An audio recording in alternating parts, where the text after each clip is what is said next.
GingerGM. How did you and Harry meet? Must be a romantic relationship. Well, me and Harry have savoured many moments throughout our dear life, and we do have indeed a very close relationship. So don't go there. We might even be having some ginger Harry babies at some point. Who knows if they make the operation possible. Now, my opponent, Martyn, is another ginger from England, and he's a very good player. He has had some results against international masters and I think grandmasters as well. So it's, you know, like he's a good player. So yeah, and good. Yeah, I'm sure he's muting the stream as well. So what I'm going to do, I'm thinking now, do I play the London system, or I'm not going to play the Kilkenny gambit, not today. I played that, or do I play the normal, do I play c4? What do you guys want me to play? Do you want me to play the London system, which I've done some videos on, or do you want me to do the more traditional c4 move? I'll let you guys pick. Come on, tell me quickly before I run out of time. What do you want me to do? London, c4, c4, c4, London, c4. It's looking about 50-50. I'm going to go for c4 because I've done a lot of London systems in the past. And this is the most traditional way of playing, where you get both of your pawns in the centre. Now, Martyn is going for a hyper-modern, we call this way of playing. It's probably even going to lead to the King's Indian defence or the Grunfeld. I'm going to play the main line, developing my knight, bringing it to control some central squares. Good to bring out your knight behind the pawns always. And Martyn is now going for the King's Indian defence. So I'm going to play e4, and this is the starting position of the King's Indian defence. You place your three pawns into the centre, and I have to be honest, the opening that Black's played here is one opening that I have probably the worst results about, because Black often gets his counter-attacking chances. This opening that Black is playing was made popular a number of years ago, but maybe made really popular by Bobby Fischer. Bobby Fischer really played this opening nearly all the time with Black when he became world champion. Then Gary Kasparov, and today Gwen Jones. Now I'm going to play a little sideline of mine. What move do you think I'm going to play? Harry 4. Come on. I did a video on f4. I played f4 quite recently, Terrible Joe, against Grandmaster Gwen Jones in an important game in the Bumrati tournament, where we were playing for about 1,000. We're playing for about 1,000 euros, the winner of that game. So it was a really important game. Now, of course, there's a number of lines in the King's Indian defence. There's lots of different variations. There's loads of different ways you can play this. Now, I've actually played this move maybe half a dozen times. I think it's actually quite a dangerous sideline. If you're the kind of person who's watching this stream, you don't have a lot of time to learn theory. You don't want to read 10 hours of books a day. Then moves like this, strange moves like this, can work very well for you. They're sidelines, but they have some point. And the point is, I always like playing h4 when my opponent has fianchettoed, because it gives me a natural target to attack. And then I can open up the h-file later on. So that's one of the reasons I play h4. Now, Martyn has played one of the standard King's Indian defence moves, e5. I personally think c5 at some point is a better way to react. But what he's doing now, one of the rules in chess, is that when you play in the side, play in the centre. I'm going to keep things closed. I don't want to exchange queens. So I'm going to play the normal move. Now we have a normal situation in the centre of the board. Very standard situation, this, in the King's Indian. This position, I like to call these locked pawns. You know, like, you know, look, put my hands together. You know, they get locked, don't they? I think they call that the lion's paw or something, don't they? Like that. And these pawns here remind me of that. Okay, but let me first think what I'm going to do. Well, again, I'm thinking about what my opponent's going to play. My opponent is going to try to come here and take this pawn. That's absolutely fine. Thank you, Gimpy, for subscribing. Very kind of you. Thank you, Gimpy. So I will need to defend this. I think I can always go queen here to defend. So I think I'm just going to go bishop e2 because this helps me play this move. I could have also maybe even played g4 there, but I want to play h5 and keep my h-pawn running. Like I say, thank you. Yeah, thank you, Gimpy, for subscribing. That's very kind of you. Cheers, Gimpy. And 3-month hype. That is some serious hype you got there, Gimpy. I really need like a, I don't know, what is that? Like a something you pull when you get excited. But thank you. That's very kind of you, Gimpy. Cheers, mate. And okay, well now my opponent, there's a couple of ways you can try to stop Harry from advancing. Well, this is one of them. You simply put a pawn there and you block him. You block him as quickly as you can. So I'm now going to think about my final 2 minor pieces. When you're playing the opening, you need to get all your pieces in the game. Where do I want to put these pieces? Well, I'm thinking now that g5 is open, this has to be a good square for my bishop because he can't play h6 and he can't kick my bishop away. So this is a normal move, and this is something that Harry's helped me do. He's helped me create a square on g5. So I've now got to think. I'm already thinking about my knight. Where does my knight want to go? I don't want to leave my knight at home. And I'm now thinking a good square, or at least I want to develop my knight, would maybe be d2. So if I go knight to f3 and bring my knight to this square, why do I want my knight on this square here? Because the knight there would defend my e-pawn, and I think it's a bit more active on this square. Maybe later on it can come out to the queen side. It has many more options. I bring it to the center. So I'm not going to, I'm not thinking deeply at the moment. I'm just thinking very logically, and this is all you need to do. This is how grandmasters think. I'm going to go knight to f3, and I think I'm going to put my knight on d2. I like it on d2. I like that comment. APE in super shape is saying, is Simon in an Amsterdam calf, which you can see with the smoke behind me. I once played in a cafe in Amsterdam, a tournament, a Grandmaster Norm tournament, and I have to say it was honestly one of the best tournaments I've played. Okay, anyway, let's go back to the chess. So my opponent's castled. So I was thinking, okay, my thought was, if my opponent castles quickly, I have 2 options. I can play castles kingside, but I'm thinking about what my opponent wants to play. And one plan I know from experience is at some point he'll want to move his queen, go knight h7, and when my bishop moves, this is quite a long way ahead. This is where experience comes in. Maybe move his bishop here and attack that pawn. I don't want a castle kingside. Now, if I go queen d2, again, that's a logical idea, but I'm not thinking about my opponent's logical move, my best move, knight c5. How do I defend e4 in that position? But what I really want to do to be super aggressive, I'm going to continue with my knight to d2. And my idea now, because his king has committed to one side of the board, I think at some point I can certainly consider playing g4. Can certainly consider this move, trying to open up lines towards his king.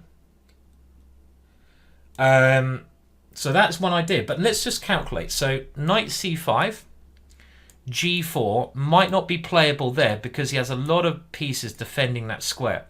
So if knight c5, to make this really interesting, I think, where do I want to put my king? That's obviously something I've got to consider here. Where do I want to put my king? I think I want to put my king queenside. So I think my next moves are queen c2, castles queenside. That looks natural. And then I'm ready to attack. Then I'm ready to try to play the move g4. How am I going to try to play the move g4? Well, maybe I'm going to go f3 first and then g4. Why am I trying to play g4? Because I want to get rid of his g pawn and h pawn, which are his bodyguards. The pawns around the king are like your bodyguards. And you're not going to kill him with the pawns around the king. So queen c2 looks very normal. And I think I'm going to play this move. And I mean, if I want to castle kingside, I still can here. I still can. And you're right, Grendiza. This is not what I recommend against the King's Indian, but this is. I've played a lot of things in my life. You know, when you've been playing for 30 years in tournaments, you're going to try out. You're going to try out different openings. And this. I mean, I love pushing Harry. It seems quite logical. I'm telling you my logic behind the way I'm playing. We're not in theory. This is not a theory position. And it seems like it's okay. We're out of theory already. We're just playing a normal position. When you're trying to learn an opening, now this is a really good move. This shows high class. This does, because remember I said about this move earlier. Queen here, knight h7. I did mention this. Why does he have to move the queen there? Because the knight is pinned. So this is a very good idea because he wants to get rid of my bishop and then maybe play his main pawn break f5. Thank you for the cheer. Slow failure drill. I'm glad you're enjoying the chess. Thank you for the cheer. Very kind. So this is a really good move because you've got to know in these positions more about what your standard plans are. And Black's standard plan is to play f5. He can't play f5 with a knight in the way. He couldn't move the knight with the queen here, so he's slowly trying to play this. Now I could go knight b5 because there's a target there, but I think he will simply go queen d7 and then c6. Doesn't help me. So I've got to think how I'm going to deal with this move. Well, when he plays it, I can drop back. I think he's got an okay position though. Knight b5 is what I call an artificial move. Yes, it creates a threat, but I think he can just go queen d7 and then he will kick my knight back. I don't see how this helps me. I only want to play moves that will help me for the long run. So I'm going to just castle now. Why not? And I'm going to still go for my plan of g4 at the right moment. Is that red wine? No, I'm actually on there. You can have a look what it is. I mean, I've just come back from Iceland. What I tend to do when I've been away and been a bit unhealthy and maybe drinking a bit too much, I tend to try to be quite healthy the next week. And yesterday I only drank juices. Today I'm only drinking juices. And tomorrow I might do the same as well. I'm just putting myself on a mini juice diet just to like detox the system a little bit, get out a lot of crap. I can assure you it's not blood. What is it? It's antioxidant blend. Cherries and berries. There you go. Is it hair dye? Yeah, that's right. I have to tip it over me for when... Okay, right. So my opponent playing very well. Now he's trying to open up lines where my king is. So I could either take... maybe I will just take a little, effect where my king is going to be safer on this square. I have to be a little bit careful about some sacrifice here with his bishop coming to f5. So let's see. King b1. Knight takes e4. Shouldn't work because I've got a knight here. Well, I don't need to move my king yet. How am I going to attack him? It is by playing g4. How am I going to play g4? I think I have to play f3 and then g4, don't I? This is the only way I can see. I'm going to play f3 first, because the only way I can open up Martyn's kingside is by trying to play g4. I can't see any other way of doing this. I mean, I could play this rook to g1, but I want my rook on the h-file. I want to open up that line. And I may want my rook in the center later on. So this is a very interesting position. It's going to be a race, because Martyn might be coming at me with his pawns, and I'm getting ready to sacrifice with this one at the right time. Very interesting position. Maybe I'll put my king here. I'm just wondering if I should be playing knight b3 to get rid of this strong piece. What do you think about that? Another thing I always try to, at the back of my brain, I'm talking about loads of things that I'm doing when I'm playing. And one of the things that I'm doing is I'm always thinking about good pieces and bad pieces. And basically, I'm trying to think which that is a good piece, that is a bad piece. So obviously you want to swap off your bad pieces for the good pieces. Okay, so rook b8, and now Martyn is trying to play this move. So I quite like knight b3 to get rid of this knight, because another thing it does do is open up my rook towards d6. So, or do I? So the two moves I'm thinking of are g4. Obviously, I'm thinking about this.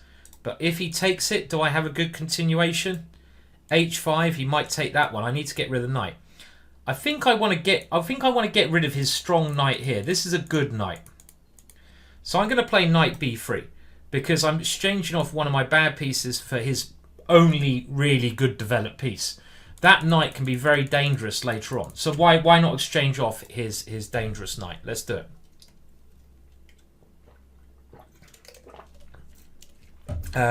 I won't get into a talk about my diet and my juice diet. I kind of actually do it as a mental thing as well, to be honest. I kind of like giving myself challenges. I think if you've been excessive for a period of time, it's good to do the opposite. Give yourself a challenge. If you've been excessive, then try to be like try to sort of just be like a monk for at least a couple of days, because then you keep a bit more balance maybe in your life, that's the way I'm thinking anyway. I don't know how that works or not, but yeah, that's what I'm thinking. So I like trying to give myself challenges to do. Chess Bay, the chair next to me is actually for Charlie. Believe it or not, it's not for I don't actually have a guest today. I will do in future have a guest. Let me just think. Okay, I think I'm just going to take the queen, because then if my opponent plays b5, I can take on b5 and I have another piece guarding. I don't really want to double my pawns. Don't like that. I'm going to take with the queen. Oh, your cat has a chair. Oh, that's quite cool. Yeah, I've actually. I mean, Charlie was sitting. I'm going to get Charlie. Charlie was sitting on the chair next to me, and the thing is, when I'm not sitting on this chair, the chair I'm sitting on, Charlie likes sitting on this chair. I put my jumper on the chair, and he likes jumping up on the chair and going to sleep on it. So I thought, look, Charlie, I don't want to move you. You can't move a sleeping cat. So I thought, I can't move you. But then I thought, okay, well, if I can't move you, what am I going to do? Because you like being next to me. I thought, right, I'm going to have to get you a chair. So Charlie has actually now got his own chair. Can you believe it or not? And he's got one of my jumpers on the chair, and he often likes sitting on the chair.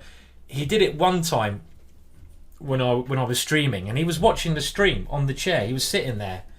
With his little cat eyes, watching my, and he was like, bad move, Simon. Bad move. Bad move. He's giving me a little bit of grief, was Charlie, with some of the moves I was playing. But yeah, anyway, we'll see if he will come and join later on. Okay, so what do I take here with?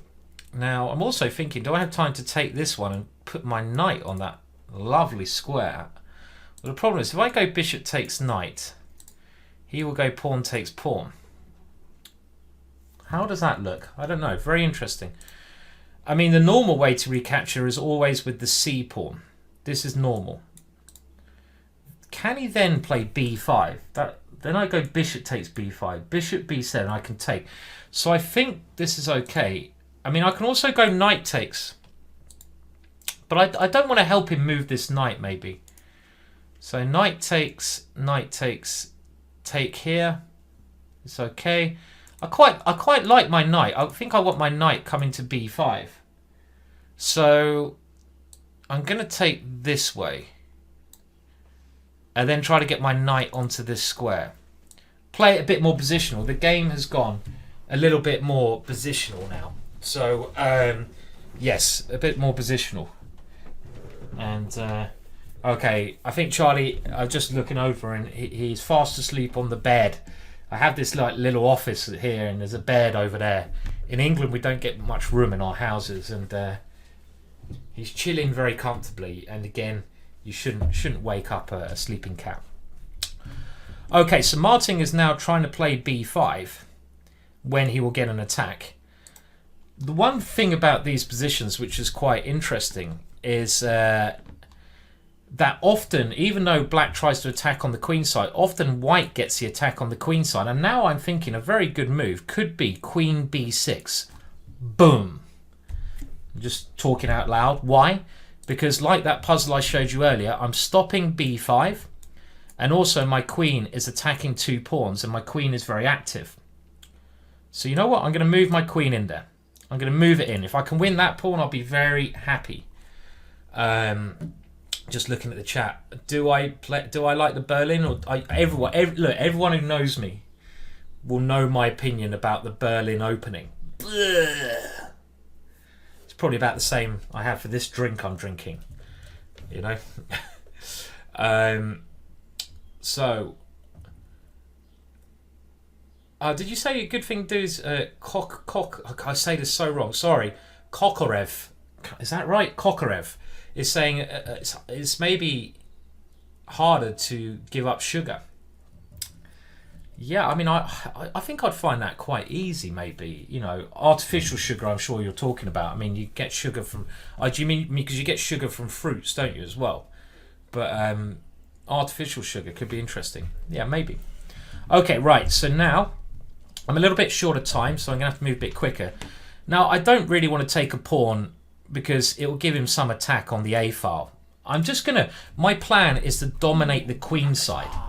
So I'm going to move my king, try to move my rook to this square, and then move my knight in. My queen is doing a fantastic job of restricting his queen side. It's like in his guts, and I'm like, ugh. Thank you so much for the subscription, Cowlax Collects. God, dear Simon. One of these days you're going to have to learn how to talk. Okay, right. So I think now it makes sense to go rook c1. And then my next move will hopefully be knight b5. That looks like a good plan to me. So let's get the rook here on an open file. I hope I'm not missing any tactics. And then I'm going to try to move my knight in and take control. This is more of a positional game. I'm trying to squeeze him on the queen side here. How about giving up internet for a week? What, is that me? Should I give up internet for a week, Charlie the Ginger Chess Cat? You know what? I've seriously thought about giving up phone, internet, TV, everything, computers for a month, and going somewhere like in Scotland or Iceland and just going to rent a small little place out, and you know, try to work on chess with a normal board. Obviously that's difficult because I've got to make a living and it's quite hard when you're away. And also, you know, Charlie, what would Charlie the Chess Cat do? I mean, come on, what would Charlie do? Okay, right, so my opponent is playing a logical move. I thought I had bishop e3 against this, trying to kick that one away. Now, I'm not playing g4. G4, I'm not... my play is on the queen side now. See, this is how you've got to play on every area of the board. And I think my main idea, I think bishop e3 is a good move.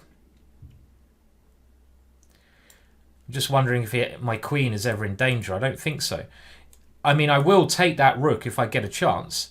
And if he moves the rook back, then I can keep going with my simple plan, knight b5, take over the queen side. Because when I've taken over the queen side, which I may well do now, because now I must be trying to get my knight here.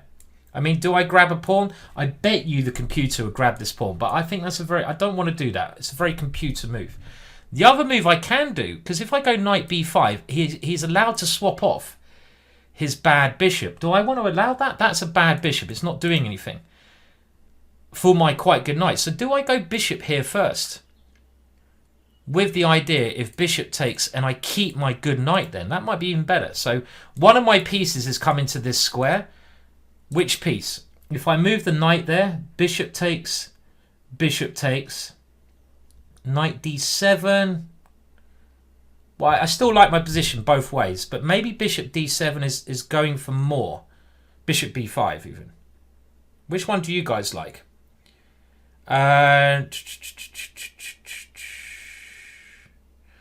See you next time, KCC Chess. Sorry you can leave. Sorry you have to leave now.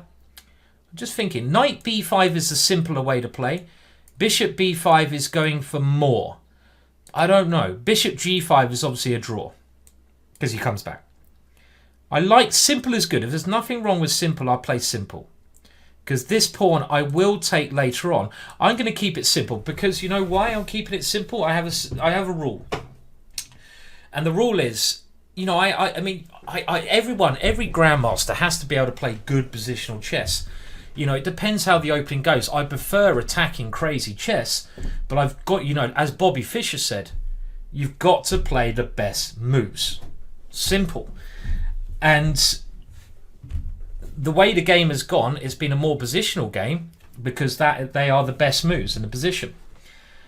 And the reason I'm keeping it simple is because when you have an advantage in chess, it makes more sense not to take any risks. Why take any risks? You don't need to risk it. You know, only complicate when you're not better. Or if you complicate the position and you're sure you can calculate better, then do it. But even me, who's a mad player, if in a position like this, why take the risky option? That's kind of what I would, be saying. So,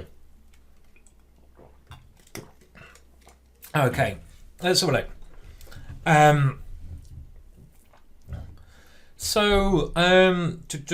Hello to Mutsumi. Big hello from Russia, and hello to you. Hello to you as well. Hello to you as well there, sir. So that is... I'm glad you can join in. I'm glad everyone is here. Okay, so what are my plans now? Well, maybe I will even think about putting the bishop back here, because I like that pin, if I get a chance. One of my main ideas is just to take this pawn here, go a pawn up.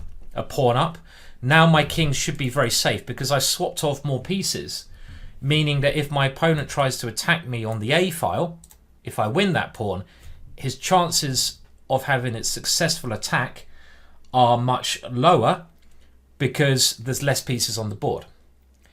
Hello to Michael Kane. Michael Kane from Brighton Chess Club. I probably do. I know you, Michael? Brighton Chess Club was what my favorite chess club. Okay, now just before I do any more talking, I'm thinking about simplifying, and now swapping off queens is something I want to do because I think I'm going to win his A pawn here. So I'm going to go queen takes, and my bishop is going to come in, and I have the two bishops in what looks to me like a very good position. I had a okay, mate to Duncan Badham. Oh, hello, Michael. Hello. I think I have met you. My brain though, normally when I meet Duncan, is pretty riddled, as you can guess. I haven't been to Brighton for years. I mean, Brighton in England is one of my favourite places. I really love Brighton. I lived there for 5 years. I'd love to go back there soon. And Brighton Chess Club I loved, actually. Really loved Brighton Chess Club. Okay, so now I can take on A5, go a pawn up. I can also consider going here and taking the D6 pawn, because then look at Derek the D pawn. That is a monster. That is a monster. So do I go for this one? I think I'm going to go and try to take this pawn. Because which pawn is more relevant? The D pawn, because then I have a very strong boom pass pawn. So let's go for that. Bishop C7. I got drunk with you and Duncan in Hastings years ago. Lots of shots. That doesn't sound like me. That doesn't sound like me, Michael. No wonder I can't remember. Yeah, well, hopefully I'll get a chance to meet you again. So yeah, I have to say, if anyone does go over to England, London's great. It's a great place, but if you want somewhere on the coast which has got, I would say, is smaller and more beautiful, and probably my favourite place in England, go to Brighton. You won't be disappointed. You won't be disappointed. Brighton's an amazing place. And I need to go back there for a little holiday a week, and it'd be nice to see Duncan again as well. Hopefully you and Duncan are doing all right anyway, Michael. I remember the first time I went to Brighton Chess Club. Thank you, Swark Quirk, for subscribing. Cheers, that's very kind of you. Thank you for the subscription. I remember the first time I went to Brighton Chess Club, I was an international master at the time, and it was played in this nice venue with a bar, always good. I was at university, at Sussex University, and I'll just, it's hard to tell stories and play. Okay, so I mean, I don't want to swap the knight off because the two bishops I'm thinking are good, unless I can help it. So do I keep the two bishops? If so, how? Bishop e7. Then he might go bishop f8. Then do I have d6? No, knight takes d6. So bishop to c5.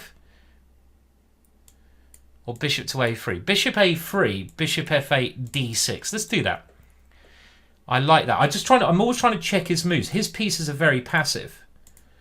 And by moving my bishop back here, I think I stop all of his options. If he goes knight c7, bishop d7, I win the piece because I get rid of his rook. I take the knight.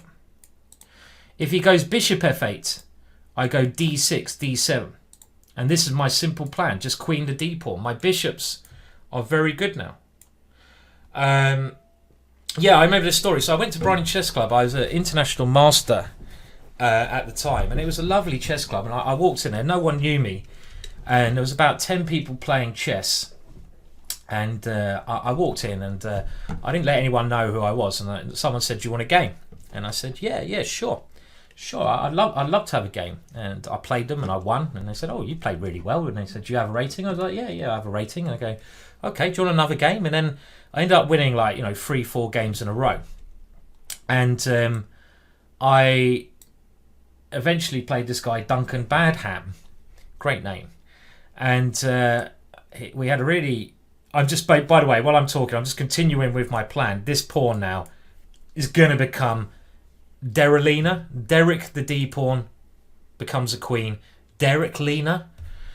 And then me and Duncan, this guy I met there, he said, "Do you want to come for a drink in Brighton?" I was like, "Yeah, okay." So we went for a drink, and we ended up going to the Funky Buddha Club, which was it was like a mini sort of. They had the Scratch Perverts playing, and we had I think we stayed out until about 5 o'clock in the morning, and that was my first time at Brighton Chess Club, and it was.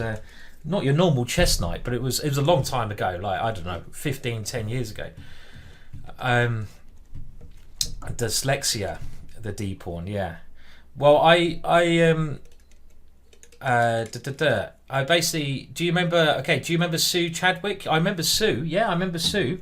I'm not sure I remember Brian Denman so well. I'm so bad with names. I'm sure I'd recognise him by face, as I'm sure I recognise yourself. I do recognise you vaguely, it's just my brain is... I wish I had a better memory. I'd be such a stronger player. Okay, but anyway, it looks like I'm doing well now. This D pawn, and the plan has worked very well during this game. My queenside play. My opponent has never had enough activity, really, in this game. And and now he's resigning in what is actually a hopeless position because he can't move anything. D7 is winning. Thank you for the game, Martin. Thank you for the game. Very nice to play there. And the D pawn is going to win. I can always put my rook behind it. My bishops are too strong. How does my opponent defend? He probably can't. Thank you for the game, Martin. Hello to Blazero. Hi, Blazero. Glad you can join in the chat as well. I don't think he can do anything. The only thing he could try is maybe rook d8, but worst case I have d7 and bishop e7, which should be winning. I have other ways to win as well. I can probably go rook to d1, but this is probably, I have many ways to win. This is maybe the most forcing here. knight c7, bishop e7, attacking his rook. Let's say the rook has to move, and now Derelina is going to become a queen. But first of all, let's just keep my bishop. Maybe I even go a4, and there's nothing that black can do to stop my pawn from queening, so it goes wrong. So that was more of a more of a positional game, that one, to be honest, than I've had for a long time. And let's go over the game. So let's have a look, and I'll try to show you where I think we went wrong. Now, should I put it on a computer? I mean, I don't think games like this necessarily help with computer assessment. And look, another bit of advice I'm going to give you all: be very careful using a computer to help you when you're analysing your games, because yes, sometimes computers can be good, maybe in like directing you in the right direction, but they're not the Bible. Don't use them as the Bible. Think for yourself, think where you went wrong, and try to work out things for yourself by logical. And that's what I try to do in these videos. I try to explain how a grandmaster would think during a game, and hopefully you can take away bits like that, and also, and learn some stuff. Now, the opening, okay, let's go through it very quickly. Well, h4 is not a stupid move. It's a very rare move, but I have this philosophy myself, not a lot of other grandmasters agree with, or nearly anyone in the world. When there's a pawn on g6, you can try to attack that with your h-pawn. It makes a lot of sense, and this move gets black out of the theory. Now, personally, I think the best way to meet h4 is to play a setup with c5. So, for example, something like castles, then black should play c5. This, in my opinion, is the best way. But again, this position is very unclear. There's even one line here where white can go h5. I've looked at this. This is a little secret line of mine, by the way. No fear on this. So this is my secret bit of opening knowledge I'm giving you. And if knight takes h5, what else? Because we're opening up, black might as well win the pawn. Now bishop e2, developing a piece with a threat. The knight comes back, and now not bishop h6 straight away, because I want to be able to take on h6 with my queen. So here I've been looking at bishop g5 with a very simple idea, queen d2, then bishop h6, and look, this is a lot of fun. Boom, boom, we're booming on the king side. So this, to me, is a way to go. And yeah, I mean, I'm just looking at you guys in the chat now. I think when I say don't take unnecessary risks when you have a better position, I think what I mean by that is a very simple rule. If you have sometimes in life, you in order to win a game, you have to take risks. Most games you have to take risks, but if you can minimize those risks, don't go crazy. That's what I mean. If you see an unclear line, let's say you have two options, you think you're better, you see an unclear variation where you might win, but you're not sure because you can't calculate everything. Or the other option is you see a very simple move, which you know will keep your advantage, maybe give you more advantage. Take the simple move, because the other unclear line later on in the game, if you're better anyway, it's much harder for your opponent to defend. So it's much more likely you'll get a better opportunity. Wait for a better opportunity. I think that's what I'm trying to say, basically. So I mean, it's little tidbits. I mean, become a top grandmaster is very hard. It's not easy. It takes a lot of work, and I'll try to help you guys as much as I can, of course. Now, okay, going back to the game. So my opponent played e5. Now, generally here, I'm quite happy. I think what he did so far is okay. Bishop e2. Now, if Martyn lets me go h5, again, I'm happy, because this is what I want to play. This is my plan. So I think his next move is good.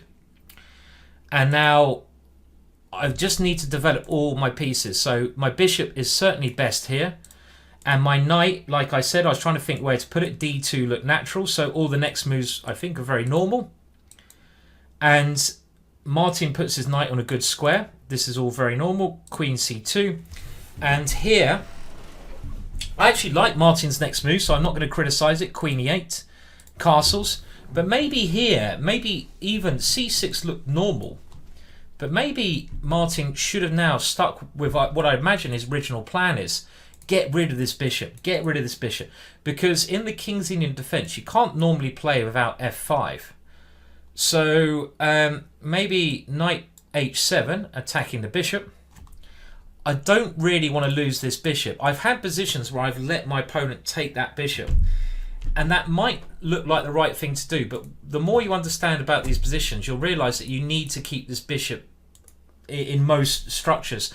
I mean, something like bishop E3 and then F5. I would say, I think this is what Martyn, I think, should have done. Because this way he gets enough counterplay with this move. I know his king is over here. So it's risky playing moves in front of your king. But in the King's Indian defence, in this opening that black has played, F5 is a move you pretty much always have to play once you've played E5. These two moves go hand in hand.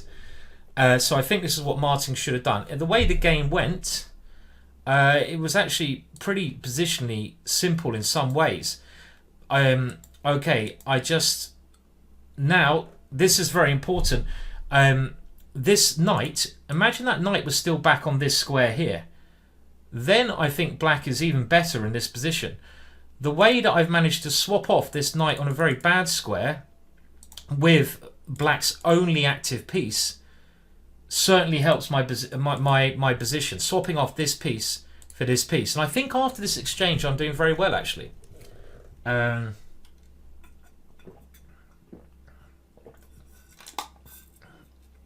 Okay, I'm just seeing Mean Mike is saying Ezra Kirk, a good friend of mine as well. He lives in Brighton. I want to try a bit of blindfold chess at some point as well. I've got to give that a go. I'm looking at all the chat, so never play F6. I think that reminds me of a Feingold. Yeah, okay, we won't go there. But I know I've got nothing against Ben at all. I'd actually like a rematch against him in a better frame of mind. And but who knows? Maybe in the future. I've had who I played in challenge matches. I'm going to play John Bartholomew soon. I played Martyn Hamilton in a couple of challenge matches. One very drunk, one very sober. And I played Danny Wrench quite a lot of times. I played Danny Gormally, Ben Feingold. I played John Bartholomew. I lost to John Bartholomew, but it was a really exciting match. He played excellently. I certainly would like a rematch against Ben. I'll try to arrange more of these matches. That's something I really want to do. Maybe I've got a stream tomorrow at 1:00. Actually, I'm going to the American Embassy for an interview. Bloody hell, at 9:30 a.m. Because I'm planning to go to America next month just on a little holiday. I've never been to America. The one time I tried to go to America, I got refused entry and told to go home because I had the wrong visa. You know, it's funny because we're supposed to have a really good relationship, England and America, and I think we do, but I was going there to, it was maybe my fault, I don't know, but I had the wrong visa, so now I have to go to the embassy to have an interview tomorrow. But I am streaming. Hopefully I'll be back in time to stream. If I'm not back in time, things are bad. I try to come to Detroit. That's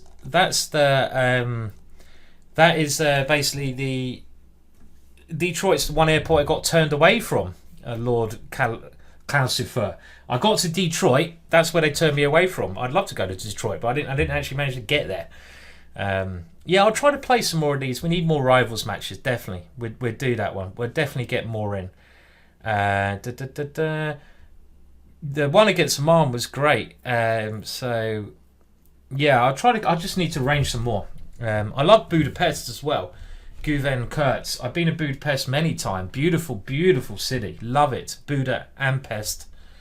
Okay, well, oh yeah, I mean, there is actually, I forgot to say this. Okay, I do have actually a match on Saturday, a rivals match. Now, I'm actually really looking forward to this one. This is one you should all tune into. It's Saturday. I'm going to be streaming, and my opponent is going to be streaming.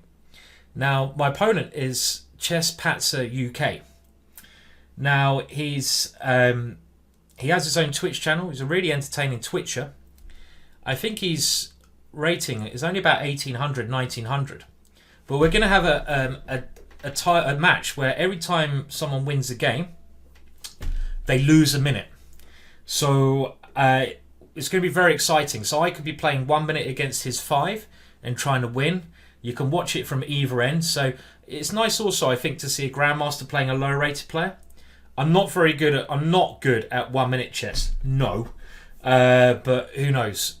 It'll be interesting. So that is on the schedule below, a match on Saturday. So please do come and watch that match as well. Yeah, I know. I forget. I know. Look at that. Look at me. I do talk too much. Sometimes I just need to chill, don't I? I'm trying to calm my talking down. It doesn't always work, Just relax. Way, crazy old hippie. That is a good name. I like that name. Thank you so much, crazy old hippie, for subscribing. I've met a fair few crazy old hippies in my day and age, and a fair few crazy young hippies. Okay, in the game anyway, let's have a look a little bit more. So he took on b3, and now my position is very good because another thing, when you're playing any opening, another bit of advice I'll give you is, which I think is really important to me and it's what made me a good player. When you're playing any opening, rather than just looking at the opening, make sure you know what middle game things you want to be doing. So when you get into the middle game, what plans are you trying to achieve? Because the opening is just setting you up for the middle game. Because I know here in the King's Indian, when I'm playing against it, I know that actually often white plays on the queen side. And often ideas of knight b5 are very important because I'm actually stronger on the queen side because I have this pawn here. And this pawn here, which is very advanced, gives me a good grip on the queen side. I know from black's point of view, f5 is very important to play. So that's what I'd be trying to do as black. So it makes your middle game play a lot easier. I'd love to go to New Orleans as well. That's probably my favourite place I'd love to go in New Orleans, definitely. A guy called John Bick from there. Crazy guy. Crazy ass guy. Absolutely madman he was. But a good guy. Okay, so the game went on. And this is an important move. I'm thinking about what my opponent wants to play. And if Martyn is able to play b5, he's probably better because then his pawns can start attacking my king. So I've got to stop my opponent's plan. This is what I go back to. Always look at your opponent's last move. Bishop d7. This is what I always do. Try to work out what your opponent's plan is. Here, well, I can't see anything else except for b5. Every other idea is bad. Does b5 scare me? Yes. If it does scare me, do something about it. Another move I could have played would have been Thanks a4. for your streams and DVD. Thank you for the donation, Kent 40. Very kind of you to donate. Thank you. Cheers. Very kind. Shout out. That will get you more ginger coins as well. Are you just trying to get ginger coins? I have to work out how these ginger coins are going to work, but one day I will. Okay, so I want to stop b5, and this queen b6 looked like the natural way to do it because I start to attack some pawns. We like that a lot. And another donation. Wow. Kokorev, thank you for your donation as well. Very, very kind of you. Cheers. Very kind. Thank you, guys. Thank you. And I hope you can take some useful advice away from the stuff I do.